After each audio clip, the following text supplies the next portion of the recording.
Welcome to the Celtic Myth Pod Show, bringing the tales and stories of the ancient Celts to your fireside.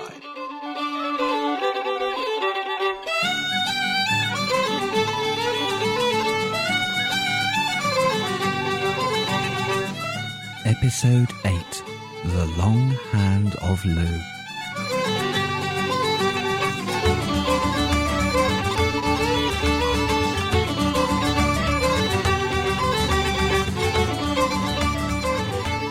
Hello, welcome to the Celtic Myth Pod Show. I'm Gary. And I'm Ruth. We'd absolutely love to hear from you, so let's get those all-important contact details dealt with straight away. You can email us by sending an email to Gary or Ruth at CelticMythPodShow.com, or you can record some voice feedback for us by using the Evoca recorder on our website. You can also talk to us in the forums or on Twitter. All of these details are on the Contact Us page on our website, which you can find at CelticMythPodShow.com. But first, some news and views.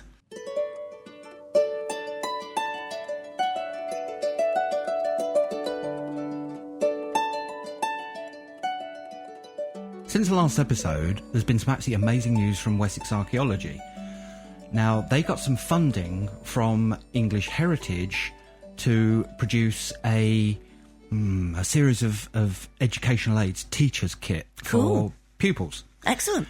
Now, I don't know, can you remember off the top of your head how many sites are involved in the Avebury series? It's a while since I've been there. Let me think. There's the stones. The stone circle. And for those of you who haven't been to Avebury, Avebury is a whole village inside a circle. The circle is absolutely huge. They've got 2 internal circles. Yes, that's right. Set in gorgeous countryside. It is the most amazing place to visit. And there's an absolutely super pub which is right in the middle of all the circles, and you can actually stay there. Really, really very nice. I haven't done that. A wonderful, absolutely wonderful place. Highly recommended. Yeah, cool. Anyway, so there's the circle. Yes, and there's the pub. No, I'm joking. I don't think the pub is an English Heritage monument. There are the avenues. Now, I think they found 4. I think. Sure. And then there's also what they think is a ceremonial avenue going up to the sanctuary. So the sanctuary is another one. There's Silbury Hill. Yeah. And I don't know if Windmill Hill is actually a part of the same complex. I think it's actually earlier than Avebury. Yes, comes under the same package that the educational pack is covering, though. Ah, right. Okay. Yes. And I think there's one you missed, but I can't remember what it is off the top of my head. West Kennet Longbarrow, That's probably. the one, yes. the one, the Longbarrow. Now, I've been there as well, and that's an absolutely enormous, I don't know, it must be 150 yards long. It is actually very, very big, isn't it? It's huge, yeah. Windmill Hill, I have to say, I'd like to see that, because I'd like to see the educational pack, because I actually visited there. Yeah. And it's a couple of mounds in the ground with quite a lot of sheep. There wasn't anything to give us any information on what Windmill Hill was about while we were there. So right, as I understand it, they found evidence of the Beaker people, the pots and things like that Neolithic stuff as well. Now, whether they were Neolithic sheep or not, I can't tell. They didn't look that old, I have to say. They didn't? No. Right. The wonderful thing, though, in all seriousness, is that you get, like a teacher's sheet telling you about the place. You get a teacher's sheet. What did I say? A T-shirt sheet. Oh, a teacher's sheet, which tells you about the place. You get activities for the kids to do, and you get one of these for each of the sites involved in the Avebury complex. Excellent. So it's really superb, and good on them for doing it. I'd like to see some more. I'd like one ourselves, actually. That'd be really nice to have, actually. Not a bad thing, is it? No, maybe we'll write to them and ask them if they'll be nice and let us have one. That'd be excellent. You can download these packs along with some royalty-free photographs. Cool. We'll have to do that then. So there's a link to the site where you can get these things from in our show notes. Excellent. Something else has happened since the last episode. Yes. Do you remember we spoke to Greg Lemon of The Myth Show? Yes, I do. I do. You want to tell Lovely people man. about that? He's a great man, isn't he? Yeah, we did an interview with Greg Lemon speaking about Celtic myth, and he was absolutely super. We had a really fun time. Yeah. And I think his show came out this week with that interview, didn't it? Yes, it did. Yeah. We were a bit nervous. It's the first interview we've done, and Greg did a great job. He put us at our ease, and we were able to chat away. He got us talking about all sorts of things, didn't he? So if you want to listen to us making complete fools of ourselves, go and have a listen. It's great fun. Yeah, it was. Lots of fun. Thanks so much, Greg, for that. It was a really fun interview. Another thing that's happened this week is it was St. Evo's Day. So happy St. Evo's Day to everybody from Brittany. St. Evo's Day was on the 19th of May, and you can find out more about St. Evo on our website. So is he the patron saint of Brittany? He is the patron saint of Brittany. Ah. Yes. So we'd like to wish every Breton Celt out there a happy St. Evo's Day. In Yes, we would. retrospect, but happy. So with news and views out the way, can you remind us what's happened to the Sons of Tuireann? Sure. The 3 sons of Tuireann killed the father of Lugh and buried him in a nameless grave. The Fae lead Lugh to the grave, and he discovers what had happened. He travels back to Tuaidh and demands a fine from his killers. Beinn, Ur and Urcar set out to recover the greatest magical treasures in the world and make friends with King Easal. Together, they sail for the cold coastline of Iorusaidh.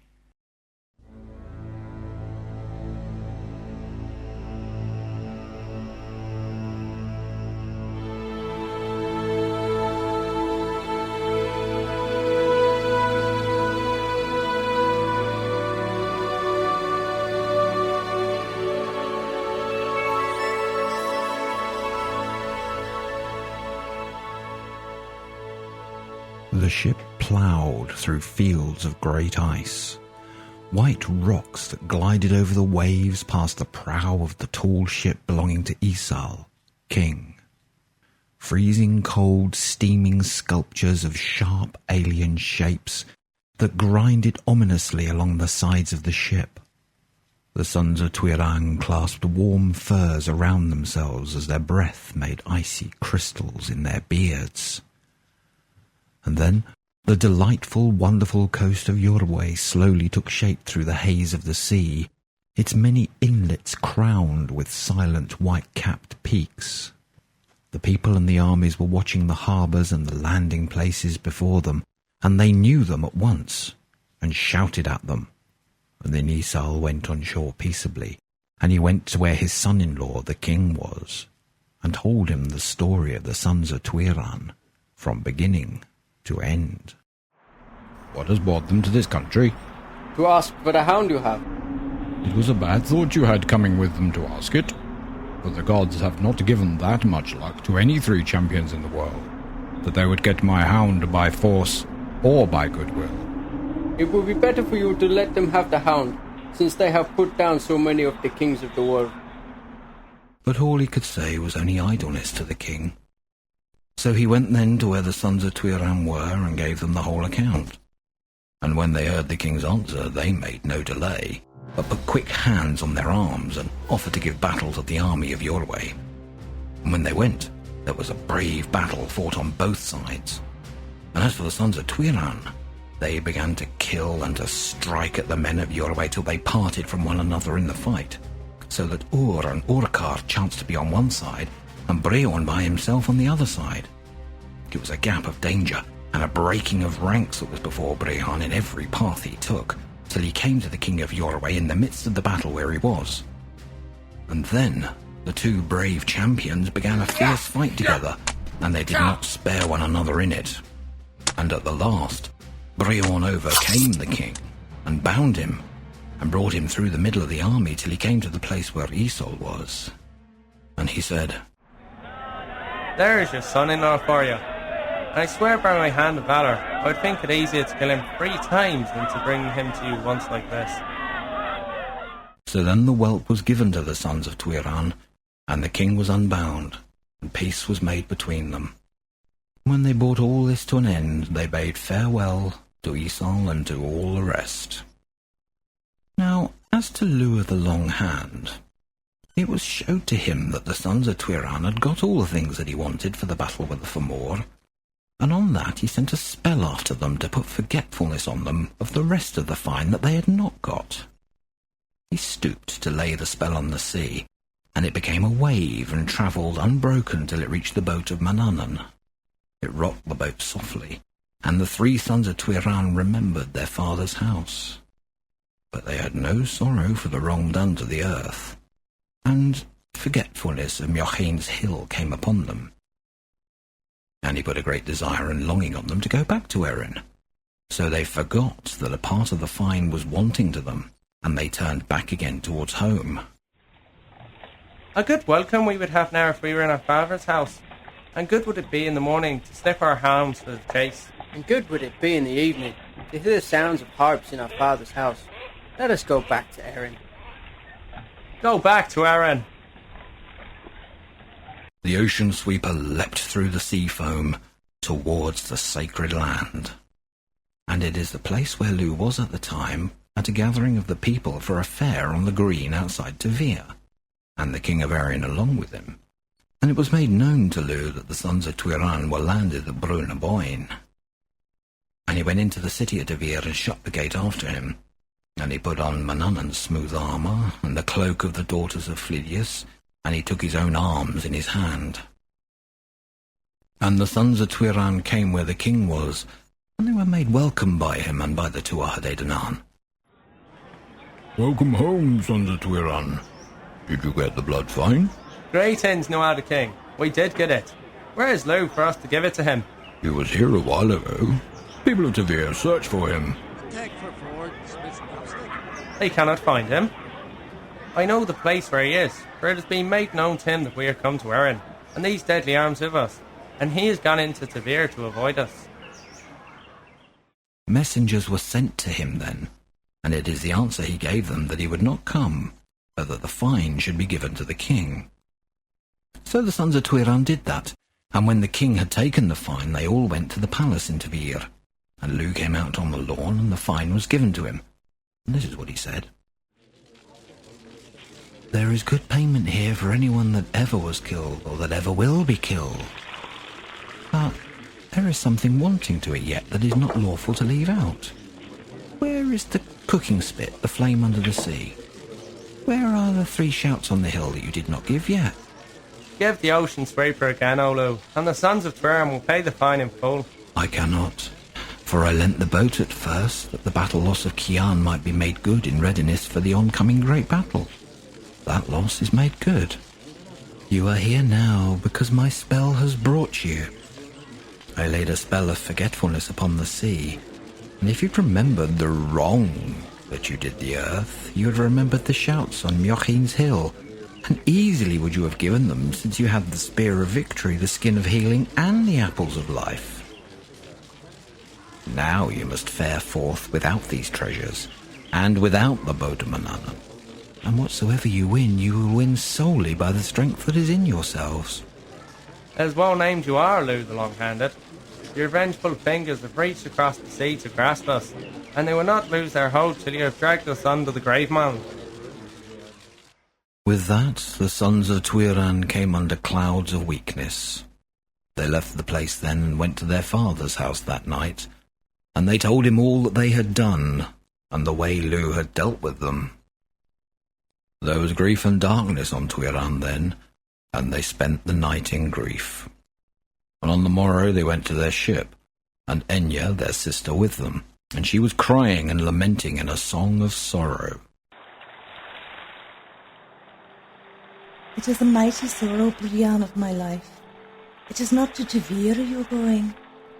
After all the troubles you've had before this, even though I would wish to follow you. O salmon of the Boinne, O salmon of the river Leaf, since I cannot keep you here, I'm loath to part from you. O rider of the waif of Tuaidh, the man that stands best in a fight, if you come back again, I think it will not be pleasing to your enemy. Is there sorrow in you for the sons of Tuireann leaning now on their green shields? Their going is a cause for sorrow. My mind is overflowing with it. You to be tonight at Edair till the heavy coming of the morning. You who have taken forfeits from brave men. It is you that has increased our grief. It is a great sorrow your journey is from Tuaidh, and from the pleasant plains and the great Uisnech of Myr. There is nothing so sorrowful as this.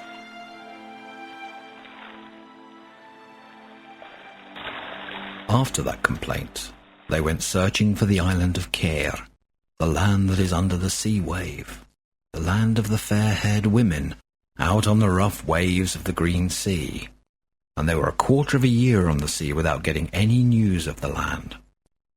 They heard tidings of it in many places, but no one knew where it could be found. Wise druids told them that the island was protected by the magic of Fund, the Sea Queen, the daughter of Flidias, and no one who went there ever returned. The sun had risen and set many times on the search. Beinn, Urcar, and Ur were weary.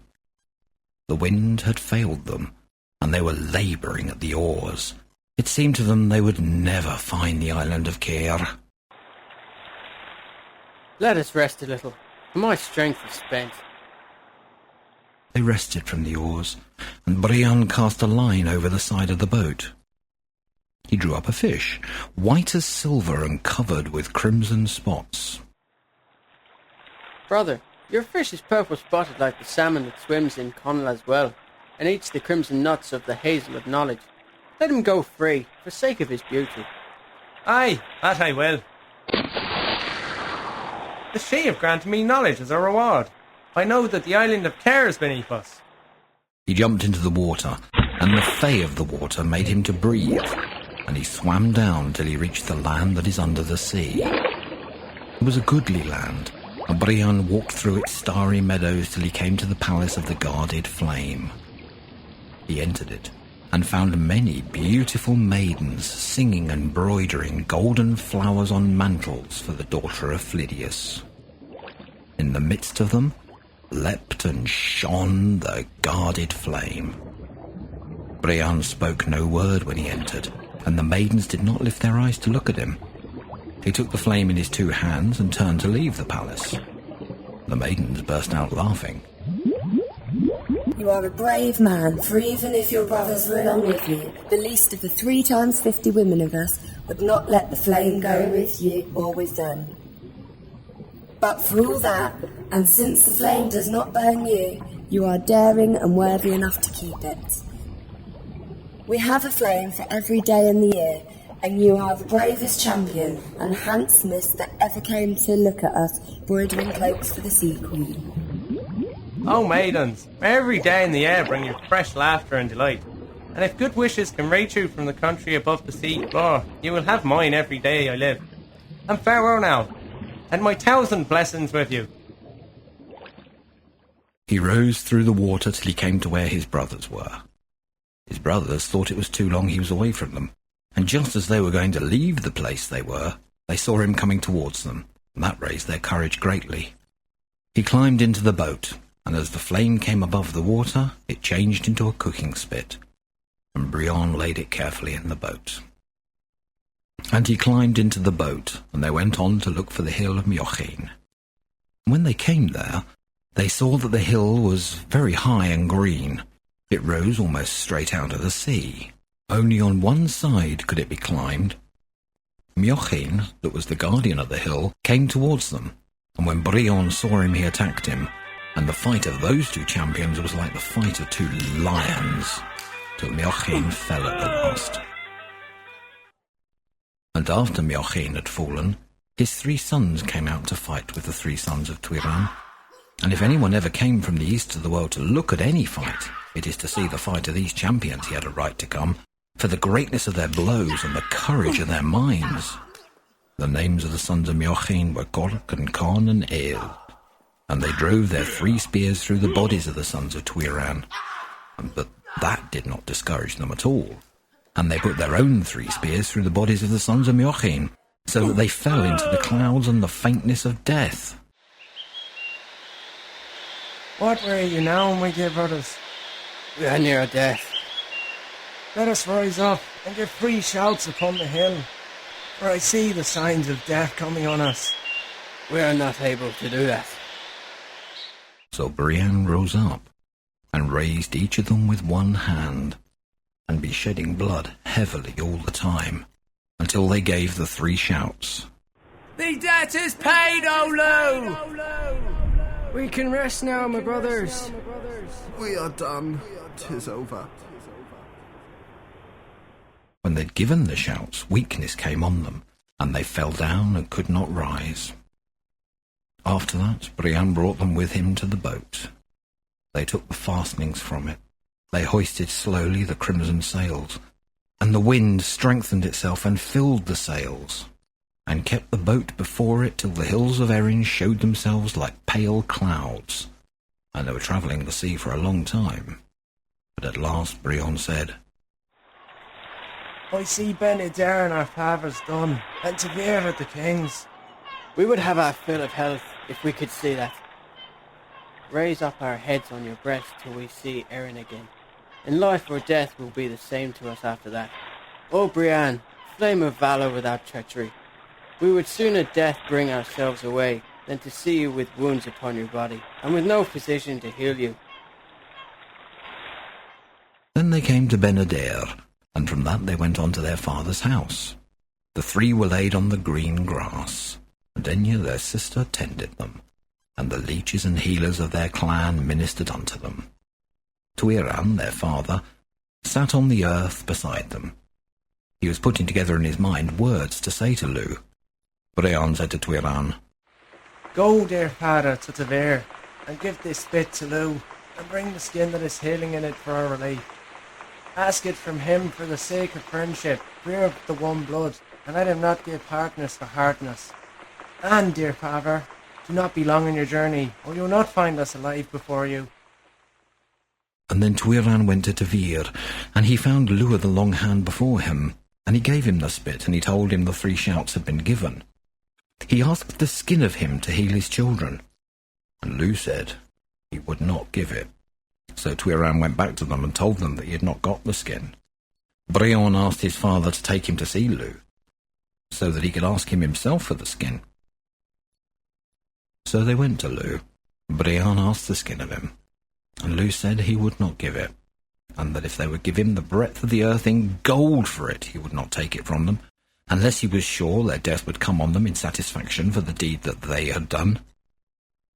And when Brienne heard that, he went back to the place his 2 brothers were, and he lay down between them, and his life went out from him, and out from the other 2 at the same time. And their father cried and lamented over his 3 beautiful sons, that had the making of a king of Erin in each of them, and his strength left him, and he died. And they were buried together in the one grave.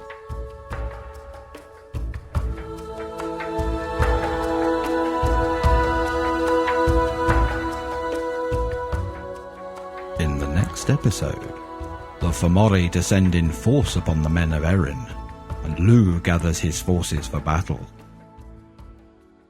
And now for some listener feedback. Before we move on to feedback, there's a couple of short promos for other podcasts that you may be interested in. This single malt is exceptional. Thank you, Rafe. How did you find this? Well, as I can't get around like you do, I have to rely on sources. Do you speak of those rascals, scallywags, and ne'er-do-wells at the Scotchcast? Yeah. Chip, Michael, and Jeff can teach old sea dogs like you new things about Scotch, and coach the curious on what makes a Scotch a single malt, cask strength, or portwood. 'Twill be a time before I invite them back to the Defiant. Why's that? Why do you think I'm drinking your Scotch? Those rogues drank all of mine. The Scotchcast, for good company, good spirits, and good resources concerning the single malt. www.thescotchcast.com. The President of the United States is dead. He was murdered in the morning sunlight by a 4-year-old boy. So began J.C. Hutchins' 7 Son Audiobook trilogy, the most popular podcast novel series in history. Last December, the trilogy concluded. The heroes were triumphant, or so we think. But now, it's time to go back and reveal moments in the Seventh Son story that were merely hinted at in the original trilogy. Welcome to Seventh Son Obsidian. J.C. Hutchins has opened up his Seventh Son universe and invited the 7 biggest names in podcast fiction to chronicle a nationwide blackout that rocked America during the Seventh Son trilogy. Seventh Son Obsidian features short stories from these award-winning and nominated authors: Michael A. Stackpole, Scott Sigler, T. Morris, Mur Lafferty, Matt Wallace, Mark Yoshimoto Nemcoff, and Christiana Ellis. And even more tales from these trailblazing podcast entertainers: Evo Terra, Dan Klass, Wichita Rutherford, George Prob, TD0013, Soccer Girl, and the cast of The Radio Adventures of Dr. Floyd. Obsidian also features dozens of audio and video recordings, stories of the blackout as told by its victims, created by Seventh Son fans across the globe. On May 31st, the lights go out. America becomes a police state.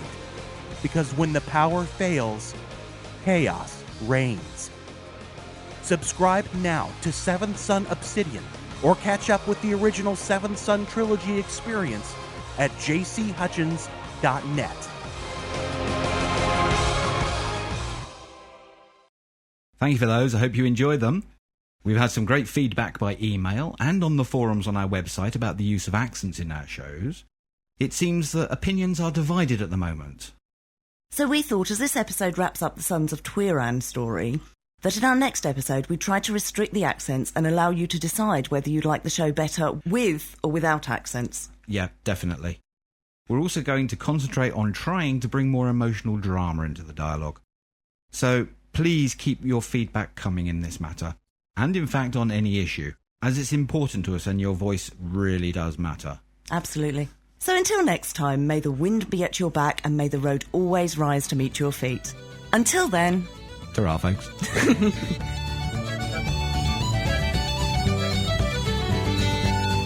You've been listening to the Celtic Myth Pod Show, available from CelticMythPodShow.com. We hope you've enjoyed the show and will stay tuned for the next episode. You can send us a quick email or voice feedback by emailing either Gary, that's Gary, or Ruth, Ruth, at CelticMythPodShow.com. You can chat to us in the forums on our website. The show notes for this episode can also be found on the website. We'd like to say a special thank you to Kulan's Hounds, who provided us with the theme music for our show. You heard Hag Hole at the beginning and are listening to The Skylark now. You can find out more about this foot-stomping band at www.sfhounds.com. And thanks again to Diane Arkinstone and Kim Robertson, whose music has been used for some of the incidental music in this podcast. You'll find links to their websites in our show notes.